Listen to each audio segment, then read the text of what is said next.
नमस्कार दोस्तों, आज जो है फिर एक बेजोड़ चीज़ आपके सामने लेकर आपके डीके सर आए हैं। वो क्या है, ज़रा सा सुनिएगा ध्यान से, ज़रा सा ध्यान से सुनिएगा दोस्त।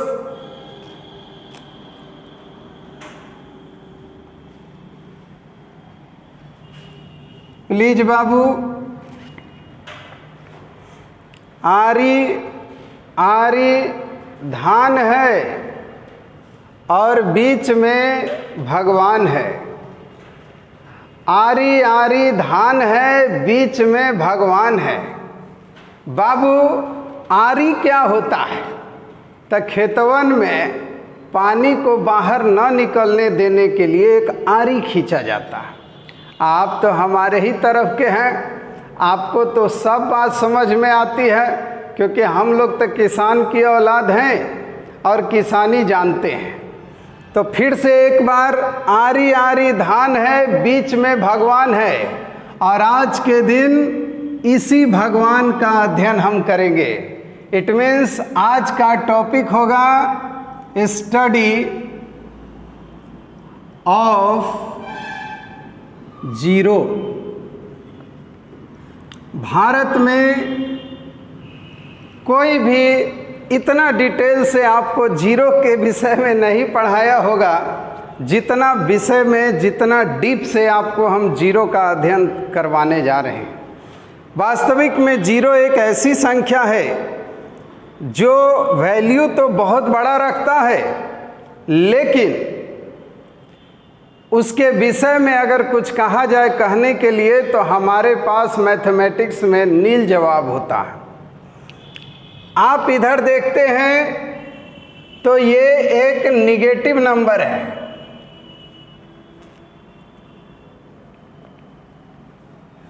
निगेटिव नंबर्स, इसे आप ऋणात्मक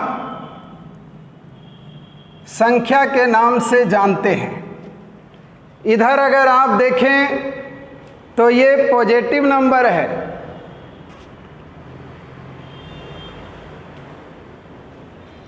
पॉजिटिव नंबर, इसे आप धनात्मक संख्या के नाम से जानते हैं।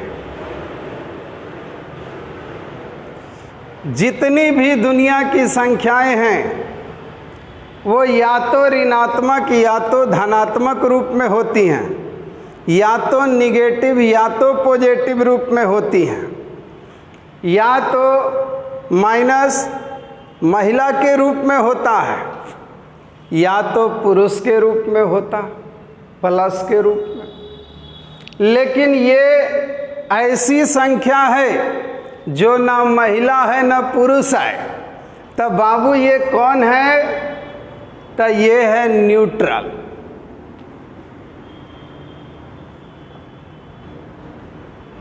उदासीन।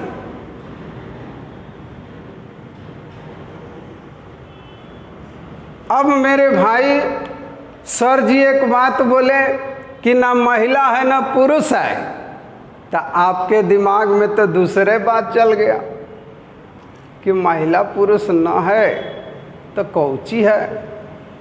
हाँ, आप गलत सोच रहे हैं। ये महिला पुरुष नहीं है, तो ये है भोलेनाथ, अर्धनारीश्वर, आधा निगेटिव आधा पॉजिटिव, दोनों मिल करके हो जाता है न्यूट्रल। आप देखते होंगे भोलेनाथ पहाड़ पर बैठे हुए रहते हैं एकांत में शांति लेकर के, मतलब उनको कहा जाता है कि उदासीन है, दुनिया के मोहमाया से अलग एकदम पड़े हुए हैं, यही उदासीन है। और इसी जीरो का अध्ययन हम करने जा रहे हैं। मेरे भाई इस बात को याद रखिएगा, और आज नोट करने का भी टॉपिक है। आपको बारी बारी से नोट करते हुए चलना होगा, या वीडियो को बार बार देख करके उन चीज़ों को याद करना होगा जो सर आज आपको बताने जा रहे हैं। अगर ये न्यूट्रल इस निगेटिव के साथ आ जाए और आ करके मिल जाए तो ये गैर ऋणात्मक, गैर धनात्मक संख्या के रूप में जाना जाता है। तो आपको पहला क्वेश्चन ये मिला कि अगर निगेटिव संख्याओं के साथ शून्य का प्रयोग किया जाए तो क्या होगा, कौन सी संख्या प्राप्त होगी, तो गैर ऋणात्मक संख्या प्राप्त होगी, नॉन पॉजिटिव नंबर्स। लेकिन अगर यही शून्य मेरे भाई इस पॉजिटिव वालों के साथ मिले तो आपको प्राप्त होता है गैर ऋणात्मक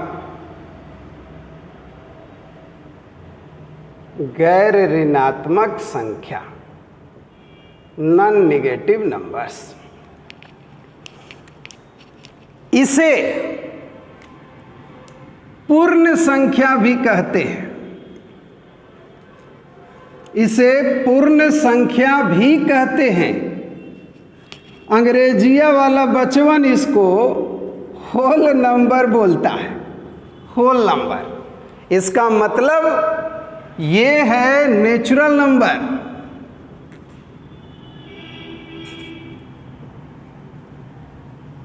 नेचुरल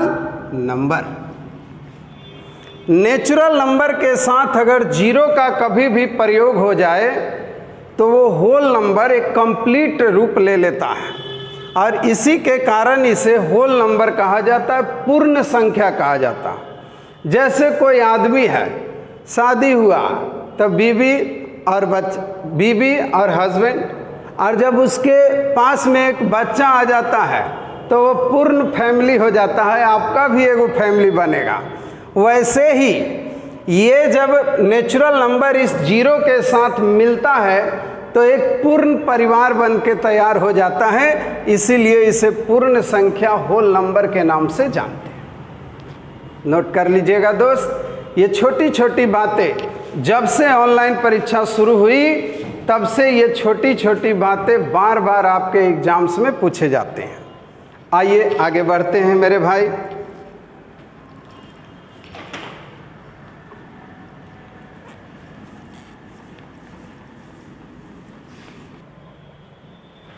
आइए दोस्त, मुद्दा ये उठता है कि आप पहला एरो देकर ये लिखेंगे कि जीरो एक उदासीन संख्या है। कैसी संख्या है? न्यूट्रल है। जीरो एक उदासीन संख्या है। जीरो नेचुरल नंबर नहीं है। अरे जीरो नेचुरल नंबर है? नहीं है। तो जीरो कौन है? Whole number.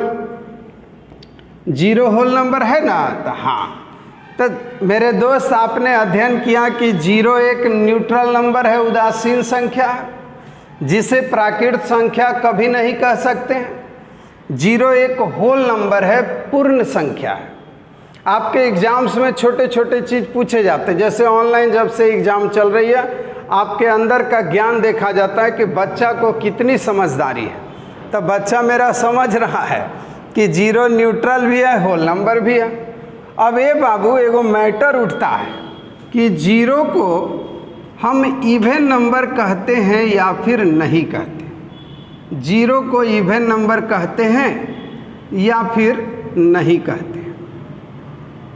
जीरो को सम संख्या कहते हैं या नहीं कहते हैं? कहते हैं या नहीं कहते हैं? सोच के देख लीजिए। तब बाबू से हम पूछे कि बाबू ये बताइए कि सम संख्या क्या होता है? तब बाबू मेरा बोला कि सर जी, प्राकृत संख्याओं में, नेचुरल नंबर्स में, वैसी संख्या जिसमें 2 से भाग दें, अब पूरा पूरा भाग लग जाए, रिमाइंडर जीरो हो जाए, वो सम संख्या कहलाता है। यही पढ़े हैं हम। आइए, यहाँ पर जो प्राकृत संख्या है 2, उसमें हमने 2 से भाग दिया, भाग पूरा पूरा लग गया, रिमाइंडर हो गया जीरो। ठीक है। 4 में बाबू हम 2 से भाग दिए, भाग पूरा पूरा लगा, तब पूरा पूरा लग गया, पूरा पूरा कट गया, तो रिमाइंडर क्या बच गया? जीरो। हम बाबू 2 से भाग दिए 2 से, डिवाइड किए रिमाइंडर 0, 2 से डिवाइड किए रिमाइंडर 0, 2 से डिवाइड किए रिमाइंडर 0, 2 से डिवाइड किए रिमाइंडर 0। ऐसा बहुत सारा है जो रिमाइंडर 0 देता है। कौन कौन दिया बाबू? 2, 4, 6, 8, 10, 12 डॉट डॉट डॉट, असंख्य संख्या। ये सभी सम संख्या। सबसे छोटी सम संख्या कौन है? 2 है। अब मैटर ये है कि 0 है या नहीं है। सम संख्या सबसे छोटा 2 है, तो 0 है कि नहीं? 0 कहता है कि ये बताओ, अगर हम 0 हैं और तुम हम में 2 से भाग दो तो हमारा भी तो रिजल्ट रिमाइंडर 0 ही आता। तो 0 में अगर 2 से भाग दें तो सम संख्या 0 ही आता है, रिमाइंडर 0 ही प्राप्त होता। तो 0 सम है या नहीं है ये बताइए। तो 0 सम संख्या है। सबसे छोटा सम संख्या है। क्यों नहीं काउंट करते? गणेश जी आदमी हैं कि नहीं है? गणेश भगवान आदमी हैं कि नहीं है? ये सर आदमी तो हैं, मुड़िया हाथी वाला है। 0 सम संख्या है मगर सम संख्या में काउंट नहीं होता, क्योंकि सम संख्या ऑलवेज धनात्मक होते हैं, पॉजिटिव नंबर्स होते हैं। आज 0 एक न्यूट्रल नंबर है, तो न्यूट्रल नंबर होने के कारण 0 की गिनती नहीं होती है, लेकिन 0 को सम संख्या कहा जाता है। जनरली आपके किसी भी बुक में कहीं में लिखा होगा, लड़का हमेशा कंफ्यूज रहता है कि 0 है कि ना है।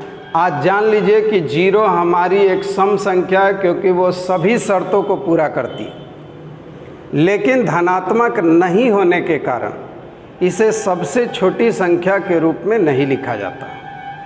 अगर एग्जाम में आपको 2 ऑप्शन न हो, ओनली 0 दिया हो और सबसे छोटी सम संख्या पूछी गई हो, तो वैसे कंडीशन में आप 0 को मान सकते। अब एगो लड़का बोल रहा है कि सर जी ये 0 से भाग दिए तो रिमाइंडर 0 कैसे हुआ? 0 में 2 से कैसे भाग पड़ता? तब बाबू 0 का 2 गो रूल है, उसको दिमाग में रख लीजिए। क्या? कि ऊपर 0 हो, ऊपर जो है बाबू 0 हो, और नीचे किसी संख्या से भाग दे देते हैं। ये संख्या है 1 2 3 4 5 6 7 8 कुछ हो, इस संख्या है बाबू। ए बराबर 1 2 3 4 कुछ हो सकता है बाबू, कुछ हो। एक कंडीशन। एगो दूसर को कंडीशन है कि संख्यावा ऊपर हो और 0 नीचे हो। अब इसका क्या रिमाइंडर होगा? यही तो 0 का खेल है। स्वामी विवेकानंद 24 घंटा 0 पर भाषण दिए। सूरज गोले है 0 के जैसा, अब पृथ्वी भी गोले है 0 के जैसा। तो 0 का स्टडी कर पाना संभव नहीं है, लेकिन मैथमेटिक्स में जहाँ जहाँ पर 0 की आवश्यकता होगी वो सब का अध्ययन होना चाहिए। आइए बाबू, ऊपर 0। अब हम हैं हमार ऊपर वाला ई जो ब्रेनवा है बाबू, ई ब्रेन ये 0 हो गया है। तो अगर ये 0 हो गया, ये पूरा ख़त्म हो गया ब्रेन, तो मेरे दिमाग में कोई बात आएगा? कुछो नहीं। जब ब्रेने ख़त्म हो गया तो ये बॉडी रह के क्या होगा? हम पागल हो गए, उसको 0 कहते हैं। जब ऊपर वाला 0 तो ये बॉडी का भी कोई वैल्यू नहीं है, वो भी हो गया 0। तो याद रखेंगे कि कभी भी अगर ऊपर 0 हो और किसी भी संख्या से आप भाग दें तो रिमाइंडर हमेशा 0 होगा। अब ये सोचिए बाबू, ये सोचिए कि ब्रेन एक्टिव है, ब्रेन वर्क कर रहा, ब्रेन वर्क कर रहा, और नीचे वाला पार्ट वाला 0। कोई आदमी हो, उसको पैरालिसिस मार दिया नीचे, ये पूरा बॉडी काम नहीं करता, ये ब्रेन काम करता, तो कितना बात सोचेगा? सोचेगा हम जिंदा काहे लगे हैं, फिर सोचेगा मेरा देह हाथ अपने आप एक दिन ठीक हो जाएगा, जो परमात्मा ठीक किए वो सब, या सोचेगा कि बगल वाली लगता है कुछ कर दी है, वह हमको बड़ी देखती थी। अब वो आदमी बाबू करोड़ों अरबों असंख्य बातें सोचता, मतलब वो कहाँ चला जाता है? अनंत में। इसको इनफाइनाइट कहते हैं, इसको इनफाइनाइट कहते हैं। अब बाबू नीचे वाला 0 हो जाए और ऊपर वाला ब्रेन एक्टिव होगा तो ब्रेन में तो असंख्य बात आएगा, अनंत बात आएगा, इसीलिए इसका रिजल्ट अनंत होता है। ये 0 का 2 केस है, इन दोनों केस को ध्यान में रखिएगा। क्या क्या बता दिए कि 0 जब किसी नेगेटिव नंबर के साथ जाए तो गैर धनात्मक संख्या का निर्माण करता है, और 0 कभी पॉजिटिव के खाता में चल जाए तो वो गैर ऋणात्मक संख्या का निर्माण कर देता है। 0 सम संख्या है लेकिन गिनती नहीं होती है क्योंकि वो पॉजिटिव नंबर नहीं है। 0 भोलेनाथ के जैसा है, अर्धनारी है, ना निगेटिव है ना पॉजिटिव है। आज 0 से बाबू कोई संख्या में भाग देते हैं तो वो अनंत हो जाता है, काहे कि ऊपर वाला काम कर रहा है, नीचे वाला तो डैमेज है। आज जब 0 में किसी संख्या से भाग देंगे तो रिजल्ट का होगा 0 होगा। आइए, बहुत अच्छा स्टडी बाबू आपको करना है। हाँ दोस्त, 1 2 3 4 5 6 कोई भी नंबर ले लें आप। ये कोई एक संख्या है मेरे भाई, और इसमें हम 0 से गुना कर दिए तो रिजल्ट क्या मिला दोस्त? बोलिए 0। रिजल्ट क्या मिला? 0। इसका मतलब दुनिया की किसी भी संख्या में अगर 0 से गुना करते हैं तो वो 0 ही हो जाता है। आपको ये जानकर एक बहुत खुशी की बात होगी कि ये गुण केवल और केवल 0 में है। अब मान लिया जाए कि एक संख्या हम लिखते हैं 3 5 0 4 2 8 9 6 3 2 1। ये एक हमने संख्या लिखा है बाबू। अब हमको इसका प्लेस वैल्यू जानना है। We want to know about place value. Place value मतलब स्थानीय मान। कैसे सिखलाए थे याद कीजिए पिछले वीडियो में। ये 0 और उसके बाद 1 2 3 4 5 6 7 8, तब 1 पे 1 2 3 4 5 6 7 8, यही इसका प्लेस वैल्यू है। और फाइनली गुना होकर क्या मिला? 0। तो याद रखें कि कभी भी कोई भी दुनिया का क्वेश्चन हो और अगर उसमें पूछा जाए कि 0 का प्लेस वैल्यू बताइए तो 0 का प्लेस वैल्यू ऑलवेज 0 ही होता है। इस बात को दिमाग में डालना। अब आ जाइए, ये रेड कलर वाला को देखिएगा बाबू। हाँ, ये है फेस वैल्यू। फेस वैल्यू, अब फेस वैल्यू क्या होता है? तो जैसन मुंह होता है वैसने फेस होता। अब फेसे का वैल्यू है तो फेस वैल्यू है, मतलब जैसा संख्या उसका वही फेस वैल्यू। तो 0 का फेस वैल्यू 0। दुनिया में मात्र एक ऐसी संख्या 0 ही है जिसका प्लेस वैल्यू और फेस वैल्यू ऑलवेज 0 होता। ये छोटी छोटी बातें आपके एग्जाम्स में लगातार पूछी जाती हैं। आपको अपने दिमाग में हर समय उन बातों को एकत्रित करके रखना। ये ना कि हम समझ रहे हैं लेकिन बना नहीं पा रहे हैं, नहीं, जब तक एक अच्छी सोच डेवलप नहीं होगी, पढ़ाने वाला एक अच्छा सोच से आपको पढ़ाता नहीं, तब तक आप कंप्लीट नहीं हो पाते हैं। 0 एकमात्र दुनिया का ऐसा संख्या है जिसका फेस वैल्यू और प्लेस वैल्यू ऑलवेज 0 होता। आइए, सबसे अच्छी बात, एक होता है कॉम्प्लेक्स नंबर। कॉम्प्लेक्स नंबर जैसे a प्लस i b। यहाँ बाबू मेरे a और b आपका एक रियल नंबर है। कैसा नंबर है दोस्त? रियल नंबर, वास्तविक संख्या। तो रियल नंबर और इमेजिनरी नंबर पे सर जी एक वीडियो देंगे आपको special. Place value face value पर भी वीडियो दिया जाएगा स्पेशल। बात है बाबू, मैथमेटिक्स जो है सर जी 12 महीना पढ़ाते हैं, 12 महीना में कंप्लीट नहीं हो पाता, ये हकीकत है। इसलिए कि बहुत पढ़ाना पड़ता, बच्चा को बाबू बहुत सारा नॉलेज देना पड़ता। और जब तक बाबू बच्चा और टीचर एक साथ घुस के पढ़ेंगे नहीं, डिटेल से पढ़ेंगे नहीं, तब तक नीट एंड क्लीन हो ही नहीं पाता। अब यूट्यूब पर वीडियो डालने में अपलोडिंग की प्रॉब्लम होती है, अपलोड करना है अब वीडियो को, तो इसलिए छोटे छोटे वीडियो ही डाल पाए जाते हैं। जैसे ही आप जाएंगे एग्ज़ाम्स में तो आपको देखते देखते ही क्वेश्चन मिलने लगेगा, अंडरस्टैंडिंग डेवलप होगी, सोच डेवलप हो जाएगा।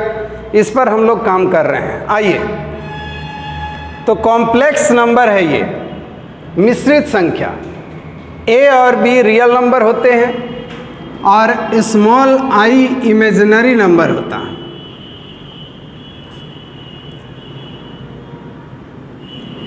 इमेजिनरी नंबर काल्पनिक संख्या। अब ये बात हमेशा याद रखिएगा कि कभी भी कोई कॉम्प्लेक्स नंबर होगा और कॉम्प्लेक्स नंबर में अगर ये i 0 हो जाए, अगर ये i 0 हो जाए तो ये पूरा का पूरा कॉम्प्लेक्स नंबर आपको रियल नंबर हो जाता है। कैसा हो जाता है बाबू? रियल नंबर हो जाता है। अगर ये i कॉम्प्लेक्स नंबर में i का मान अगर 0 हो जाए, मिश्रित संख्याओं में इमेजिनरी नंबर का मान 0 हो जाए, तो ये पूरा का पूरा 0 और हमें क्या मिलेगा? रियल नंबर मिलेगा। इस बात को ध्यान रखिएगा। आइए आगे बढ़ते हैं। मेरे भाई, आइए जाने से पहले आपको 0 के बारे में अंतिम और सबसे बेजोड़ जानकारी देके जाते हैं, जो आपने न कभी सुना, न कभी देखा, और न किसी ने आपको बताया। कैसे? तो ये कुछ भारत सरकार के एसएससी और यूपीएससी के पूछे हुए क्वेश्चंस। जब भी कभी संख्या जो है बाबू, ये एक बड़ा 0 है, ये एक रोटेशन है जो क्लॉकवाइज रोटेशन है। आप यहाँ से x से y, y से z, z से x होते हुए एक रोटेशन होता है, एक घुमाव, एक चक्र घूमता है। कभी भी दुनिया का कोई भी क्वेश्चन हो, अगर दिया कि a plus B plus C is equal to 0, मतलब ये एक रोटेशन को बतला रहा है कि a के बाद b, b के बाद c और c के बाद फिर से a, ऐसा रोटेशन हो रहा हो, अल्फ़ाबेटिकल रोटेशन हो रहा हो। a के बाद b, b के बाद c, ऐसा एक रोटेशन हो रहा हो दोस्त क्वेश्चन में। जब भी अल्फ़ाबेटिकल रोटेशन होगा तो संख्या हमेशा कांस्टेंट होगी। 4 4 4, एक रोटेशन हो गया, a के बाद b, b के बाद c, c के बाद a, ये एक रोटेशन हो गया। संख्या यहाँ कांस्टेंट है। इसमें भी देखिएगा दो 2 2 2 2 2 2 2 2 2, संख्या तो सेम है। रोटेशन, a के बाद b, b के बाद c, c के बाद a, ए के बाद बी, बी के बाद सी, सी के बाद ए। रोटेशन कंप्लीट है। दुनिया का कोई भी क्वेश्चन हो, अगर रोटेशन कंप्लीट होगा तो उसका उत्तर हमेशा 0 होगा।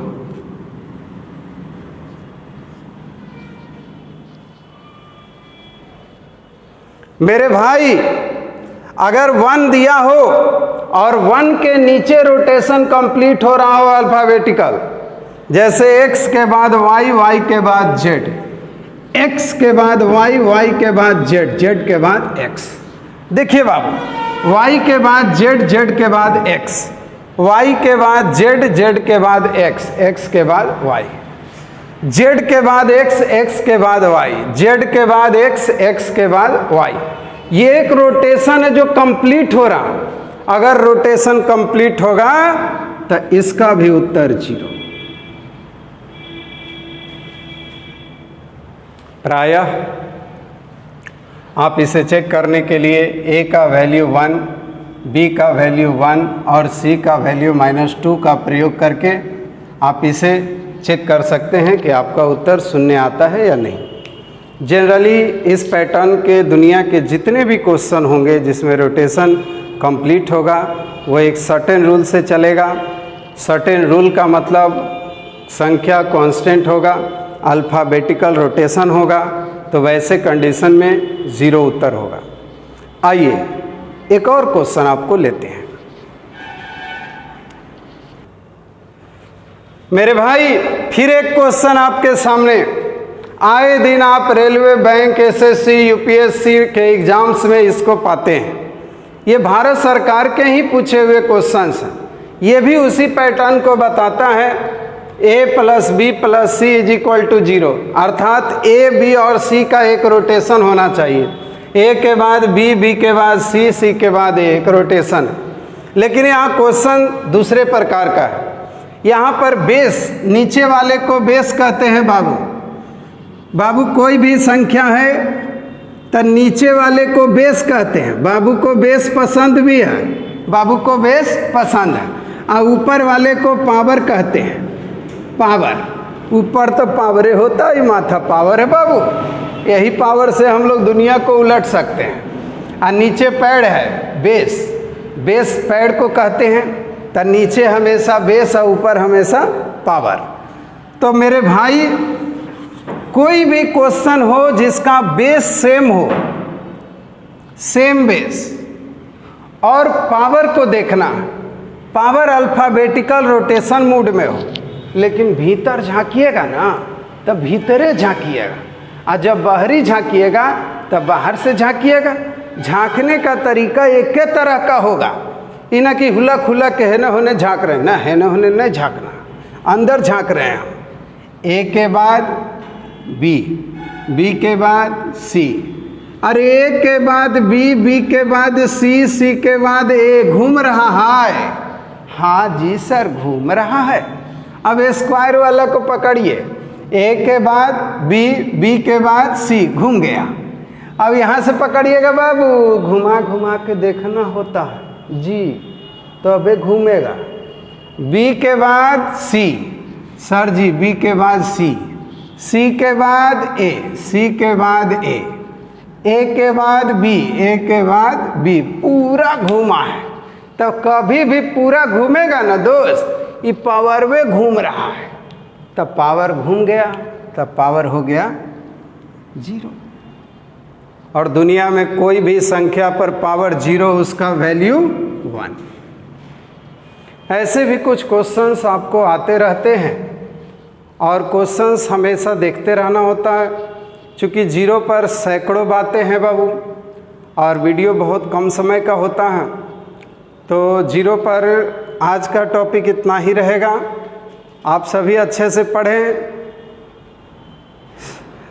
चैनल को लाइव चलाने के लिए आप सबको ढेर सारा प्यार सर को देना है, सब्सक्राइब करवाना है चैनल को, बेल बटन को दबाना है और दोस्तों यारों को जोड़ना, क्योंकि sir ji free of cost आपको पढ़ा रहे हैं और कोशिश में है कि अच्छी से अच्छी जानकारी आप सभी को मिल पाए।